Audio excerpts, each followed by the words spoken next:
অনেকে বলে নেইমারের মতো স্কিলফুল ফুটবলার নাকি রোনালদিনহোর পরে আর আসেনি ফুটবলে। কারো কাছে স্কিল সেট বিবেচনায় রোনালদিনহোর চেয়েও এগিয়ে তিনি। গত দশকের শুরুতে সান্তোসের জার্সিতে নেইমার অবিশ্বাস্য কাণ্ড ঘটিয়েও ফেলেছিল। ইউরোপের বাইরের লিগে খেলে জায়গায় পেয়েছিলেন ব্যালন ডিওর টপ 10-এ। রাতারাতি গ্লোবাল সেন্সেশন বনে গিয়েছিল সে। এরপর জাতীয় দলে অভিষেক হলো, ইউরোপে এলো নেইমার। তাকে নিয়ে রিয়াল মাদ্রিদ বার্সেলোনার মধ্যে অদৃশ্য এক যুদ্ধ চলল, কে তাকে বসে আনতে পারে এই নিয়ে। নেইমার বার্সেলোনাকে বেছে নিল কারণ সেখানে লিওনেল মেসি আছে। নেইমার মেসির সাথে খেলার সুযোগ হাতছাড়া করতে চায়নি, আর এটাই সম্ভবত তার ফুটবল ক্যারিয়ারের একমাত্র গুড ডিসিশন ছিল। বার্সেলোনায় নেইমার সব ট্রফি জিতে ফেলল। উরুগুয়ের Luis Suarez are great Lionel মেসির সাথে নেইমার ফর্ম করলো বিশ্বের সবচেয়ে ডেডলি আর ক্রিয়েটিভ অ্যাটাকিং ট্রিও এমএসএন। এই ট্রিও ছিল প্রতিপক্ষের ত্রাস।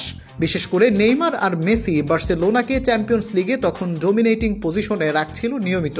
পিএসজির বিপক্ষে 6-1 গোলের রামনটাডার কথাই ধরুন, নেইমার ছিল ওই কাব্যের নায়ক। নেইমারের জীবনে সব ছিল, তবুও কাল হয়ে দাঁড়ালো টাকার নেশা। প্যারিস থেকে নেইমারের জন্য চিঠি আসলো, তারা 222 মিলিয়ন ইউরো অফার করলো নেইমারের জন্য, সাথে নেইমারকে অফার করলো বিশাল অঙ্কের প্যাকেজ।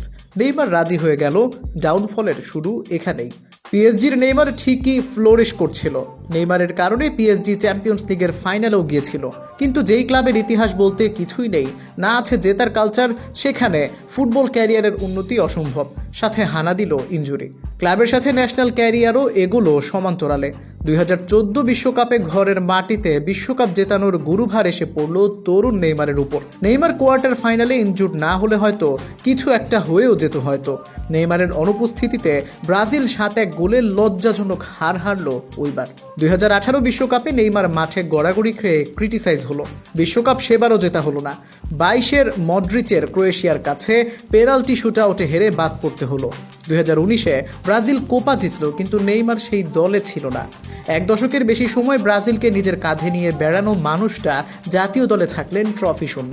বয়স 30 পেরোতে না পেরোতে সৌদি লিগে চলে গেল আবার বিশাল অঙ্কের ডিল পেয়ে। সৌদিতে 1.5 বছরে $150 মিলিয়ন আয় করলো বটে, কিন্তু মাত্র 7 বার মাঠে নেমে। ফলাফল, আল হিলাল চুক্তি বাতিল করতে চাইল। নেইমার এই সিদ্ধান্ত মেনে নিয়েছে চাইল্ডহুড ক্লাব সান্তোসে ফেরার জন্য। এক যুগ পরে ঘরের ছেলে ঘরে ফিরছে। বয়সটা মাত্র 32। যেই মেসি রোনালদোর উত্তরসূরি ভাবা হতো তাকে, তারা এখনও নেইমারের চেয়ে বেটার শেপে আছে ফিজিক্যালি। যেই সালাহ, হ্যাজার্ড, বেলের সাথে কম্পেয়ার করা হতো, তাদের মধ্যে 2 জন নেইমারের মতো কনক্লুশন পেলেও মোহাম্মদ সালাহ নিজেকে প্রিমিয়ার লিগের লিভারপুলের ইতিহাসের সেরা খেলোয়াড় হিসেবে প্রতিষ্ঠা করে ফেলেছে।